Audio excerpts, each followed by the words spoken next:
Hello, everyone, and welcome back. So, today I have a very important video I want to release. I really want to be able to help you and humanity heal. And I'm going to be sharing with you how I have healed my body, mind, soul. And I do this by the shadow work that is well known in the spiritual circles now. And I want to say how all of these wounds, all this pain, has a mental, psychological, emotional, and physical component to it. Now, I could add like spirit and I could add other things, but you get the point. When you heal your emotions, you will feel less physical pain. And when you heal your physical pain, you will feel less emotional and psychological pain. And all of these things are showing how interconnected everything is. The same wound, trauma, will impact every aspect of your life. So it is important to, if we want to heal, that we not only deal with the physical, but we deal with the emotionals and the psychological, so our beliefs and how we see the world, right? So I want to just start off by saying that shadow work is about facing our darkness. Many of us, we have, in a sense, put stuff under the rug. And when we get to the point where we're feeling pain, either it be physical, emotional, psychological, and the pain becomes almost unbearable, it is because the rug is full. And it is time for us to look at what is under that rug so that we can start the healing process. So the good part about this is that some people might not see it as a good thing, but the body keeps a score. And that means that our injuries, our trauma, our wounds, our bodies are going to record it, whether it is physically, emotionally, mentally, etc. And for me, I see it as a good thing because it allows us to connect with these injuries, the trauma, the pain, so that we can eventually heal. But some people will say, no, this is a bad thing because of the fact that, well, the pain stays.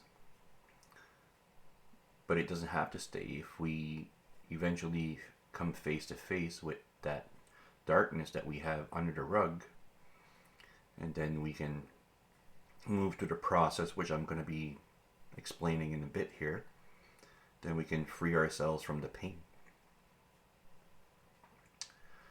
So when it comes to shadow work, it is important to just keep in mind on how I said how the emotional, physical, psychological are all in a sense one. So when I talk about how the body keeps a score, or there's another book where it's Waking the Tiger, or the other one is, let me just see here, I think I wrote it down, Jacques Martel's Encyclopedia of Ailments and Disease. The French version is by the same author, and is the Dictionnaire sur les malaises et les maladies. So when we look at these books, they talk about how the emotions and the pain, the physical pain, are all interconnected. They're all one, as I said. And if you can start seeing things this way, then we can start doing something about it. But if you are believing that just like my pain is just random, is just that I got injured and that's the end of the story, I got physically injured and then that's where it ends, and I'll be physically injured for the rest of my life, right? And I'll suffer because I have physical pain and emotional pain. But I am telling you right now that if you are able and willing to explore, that you can eventually heal completely.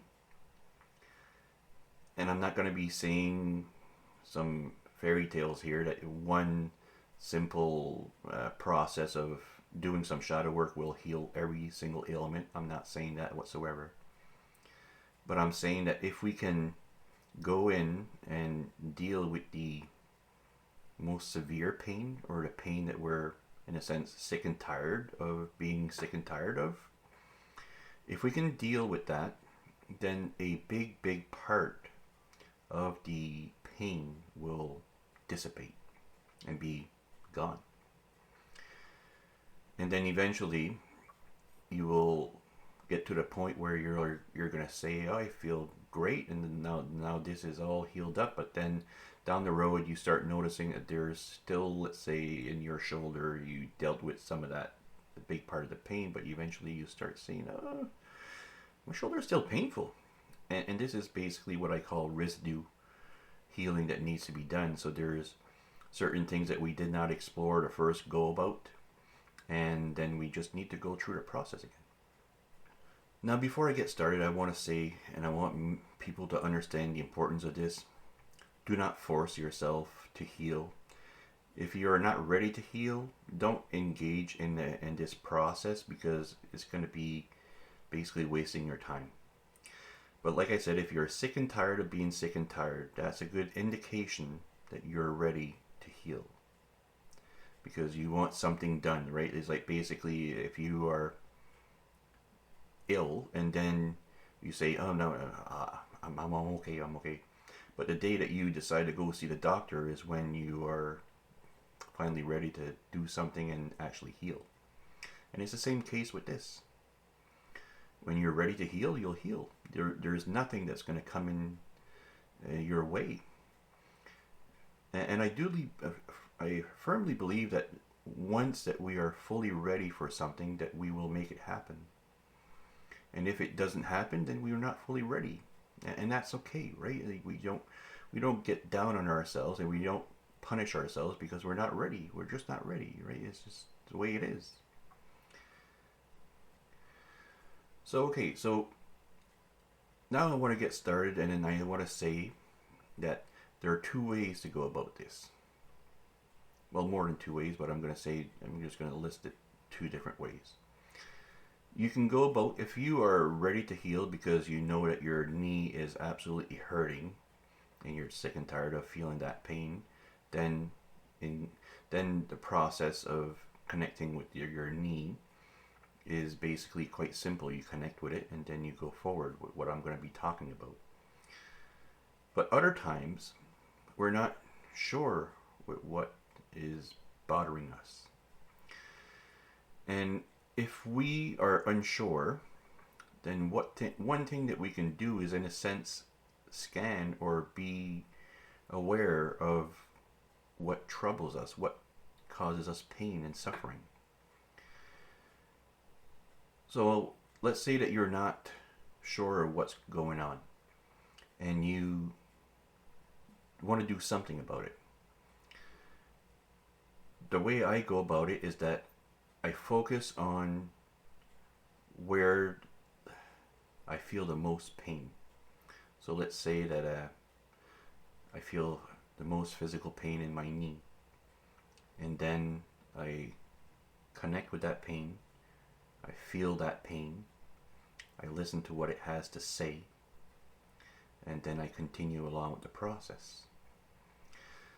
Now, although I've said that connecting with the physical pain a couple of times, I want you to also realize that it's not simply about connecting to the physical pain. We can connect to the emotional or the psychological pain in the same way that we do to the physical, because they're all one, right?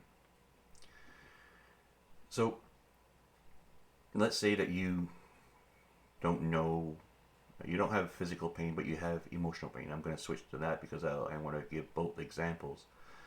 Let's say that you You notice, oh, I'm often angry. And then you decide, maybe I should explore why there is some anger in me. And then you go about and you start feeling that anger. You connect with that anger and then you feel it. And then you listen to what it has to say. And as you listen, along the way, there will be some flashbacks of the past. So you'll remember events, experiences, memories will come to mind. And these things are connected to your anger. So let's say that while you explore your anger, all of a sudden you remember when you were mistreated when you were young. And then you really get vivid images of what happened. And it's very good that you are experiencing this, because these things, again, they have been swept under the rug and we have not dealt with them. It is basically like a child that is throwing a temper tantrum because we have ignored it. And the more that we ignore it, the more it gets angrier, until basically it creates a lot of resentment, anger, and all this stuff. So that's that when it comes to when we're not sure on what we need to heal. We can do it this way. We can, in a sense, explore, or if you want to put it, scan where the certain things are, whatever it is, your physical pain or your emotional pain or psychological pain, right? Now I need to put some emphasis here on something, that when we are going to explore these things, it is a good idea to be as calm and at peace as possible. Because if we're not at peace and calm, we probably will not recognize what is really going on. We might, in a sense, get a little bit sidetracked, or we might get on the wrong track because we're not calm and we're not seeing things correctly. So it's very, very important to first center yourself, ground yourself, be at peace, and then explore from there, because you'll get much clearer picture of what is going on if you do it this way.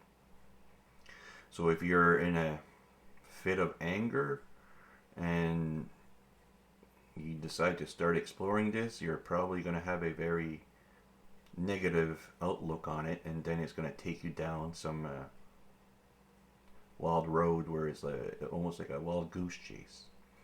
And you might get some insights that will be relevant, don't get me wrong.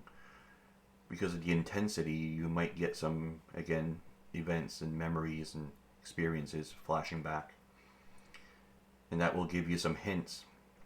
But there's probably going to be other components or maybe other things that we will miss out on, because we're going to be solely focused on one aspect, when in fact there are different components to this. When I say components, I mean there's probably going to be different memories, different events that all contributed to the way that we're feeling. So if we're angry, it's not just because of, well, one single event from the past that basically made you angry. No, there's probably quite a few experiences that created this intense anger that we are feeling. Now, let's say you're calm, and then you're at peace, and you're well grounded. Now comes a time to connect with the pain, either it be physical or emotional, psychological. And the first step is to feel it. Feel it on a deep, deep level.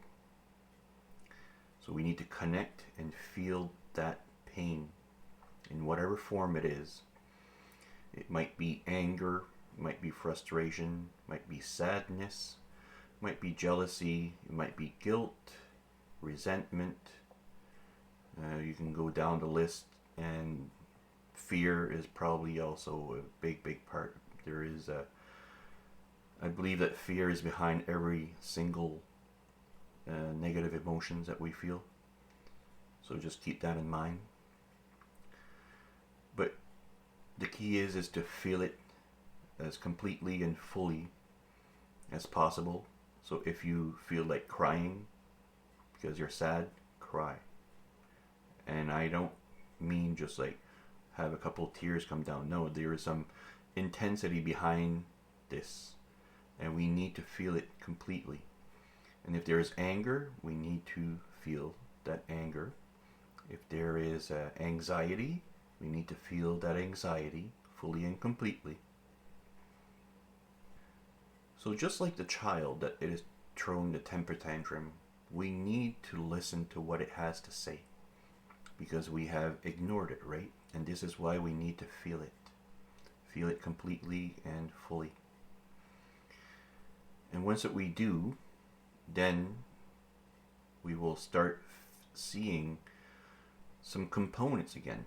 Okay, so I have anger issues because I was mistreated when I was young.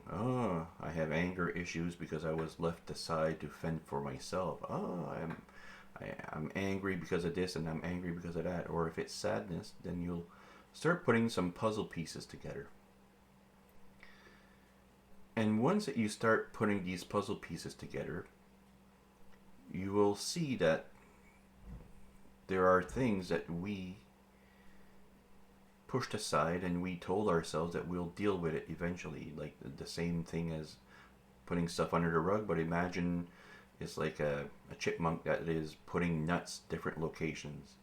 So in a sense, what we do is that we take certain emotions or events or whatever experiences, and then we bury it so we can eventually unbury it eventually and deal with it, right? And once that we start feeling it on a very deep level, it'll start to release. And then once that it starts releasing, then there is some other parts to this that we need to start doing, in a sense. So we need to start to realize how all of these things, all these emotions, are impacting our psyche, our emotional well-being, and our physical pain. These pent-up emotions or suppressed emotions are responsible for the pain. And until that we feel it completely, and then we release it, and then we let it go, until that happens, that pain is going to stay with us. So after that we have experienced these emotions and we have let them go, then we, in a sense, need to relive these emotions. So we need to rewrite the story. So we rewrite that story by going back to these experiences. And most of us, when we have a, let's say, traumatic experience, we see these events, experiences as negative. And I will say that the reason why we feel that these experiences were negative is because we miss an opportunity to learn and to grow. And because of that, there is frustration. We are, in a sense, still stuck in the events from the past. We did not move forward. And so, just like if we don't learn a lesson, we will keep on repeating the same experiences until that we eventually learn.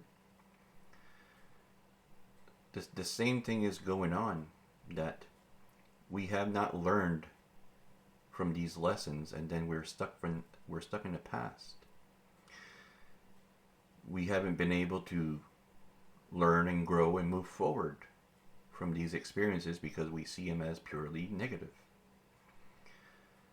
So what we need to do next is, in order to rewrite this experience or the memory that we have, we need to find a silver lining. And I'll just give a quick example of me, and hopefully you can apply this to your own life. When I had my shoulder surgery and I was a bodybuilder and I was able to work any physical labor job, I had a lot of, let's say, pride, and my self-worth was caught up in the fact that I was physically strong. And when I had my shoulder surgery, I had lost all of that. And because I had lost all of that, I had no self-esteem.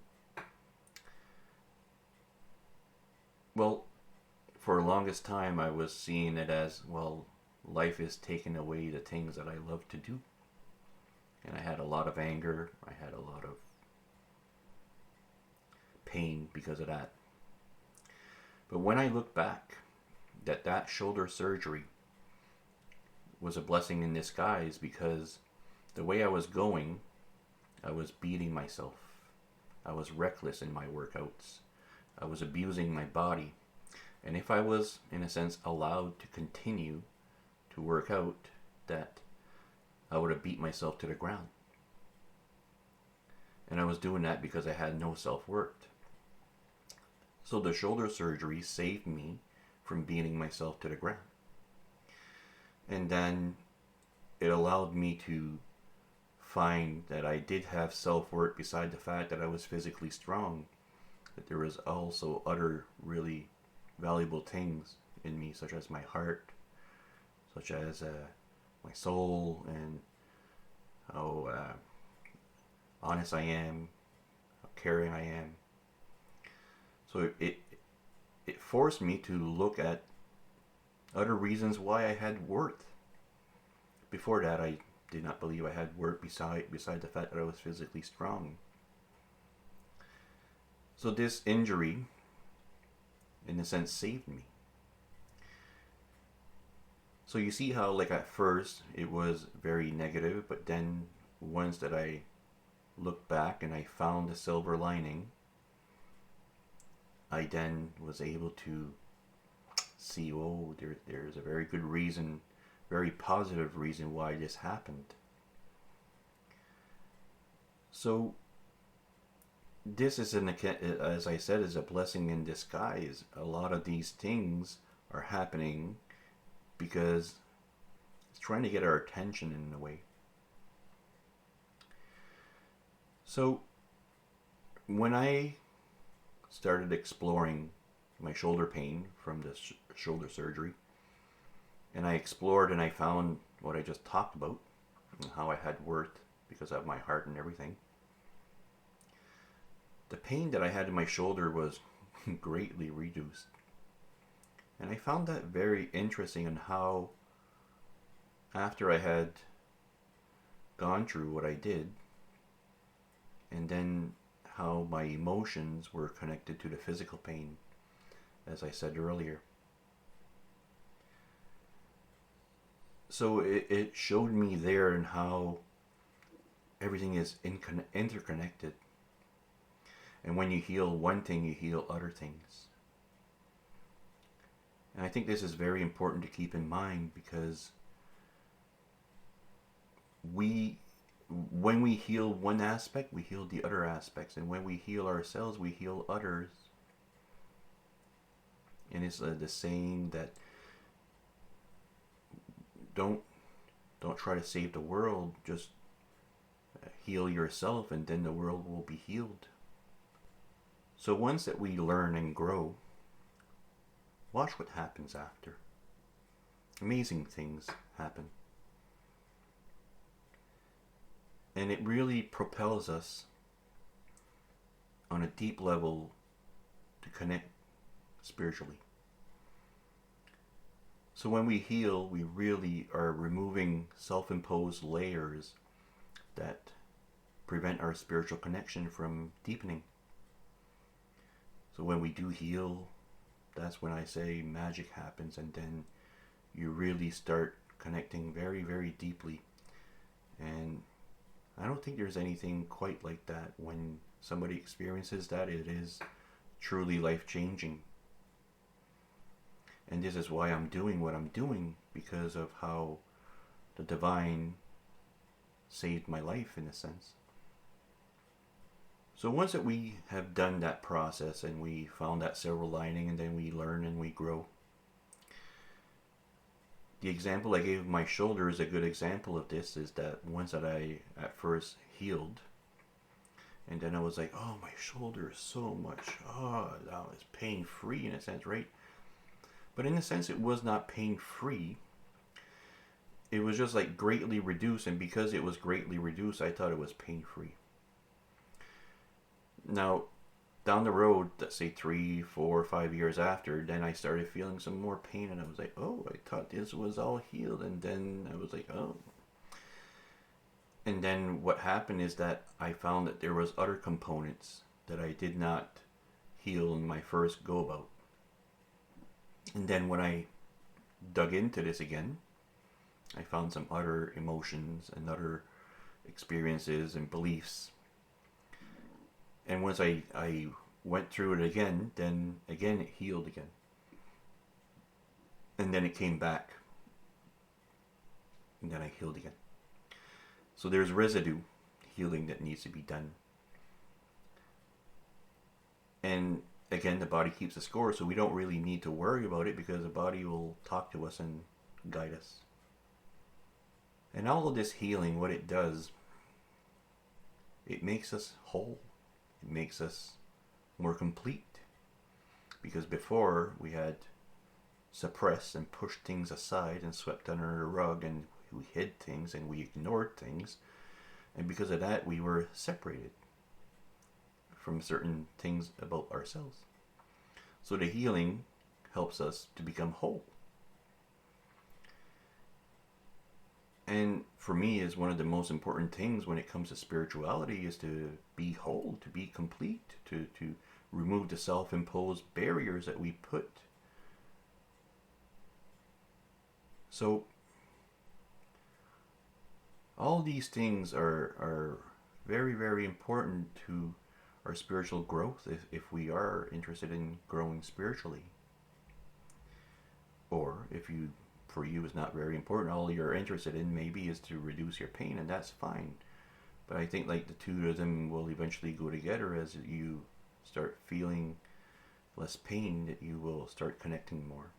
I think it happens automatically. You don't even need to want to do it. It happens automatically. Now there's much more to this process than what I just laid down. But I wanted to keep it short so you don't lose interest, in a sense, because obviously the video is going to be already quite long. But for people that are really looking to heal, the half hour or 35 minutes that this video will be sure worth it, because I'm helping you to heal yourself, right? And on that note, I want to just say that I know that this can be difficult. And if you do need some help, I am willing to offer my services to you. And all you need to do is to contact me, and we'll go from there. It always helps when you have somebody more experienced, because there is always some nuances here and there that we might not pick up on. So I'm just laying it out there that if you need help, I'm there for you. Now, although I have talked about pain, and the intensity behind the pain is often I associate it with heat. So anger is hot, frustration is hot. Most of the physical pain or the emotional pain that we have is associated with heat. But there's also another pain, which is cold or numb or avoiding, ignoring. And although it is a little bit more harder to pinpoint or hard to notice these things, because it is a a void, right?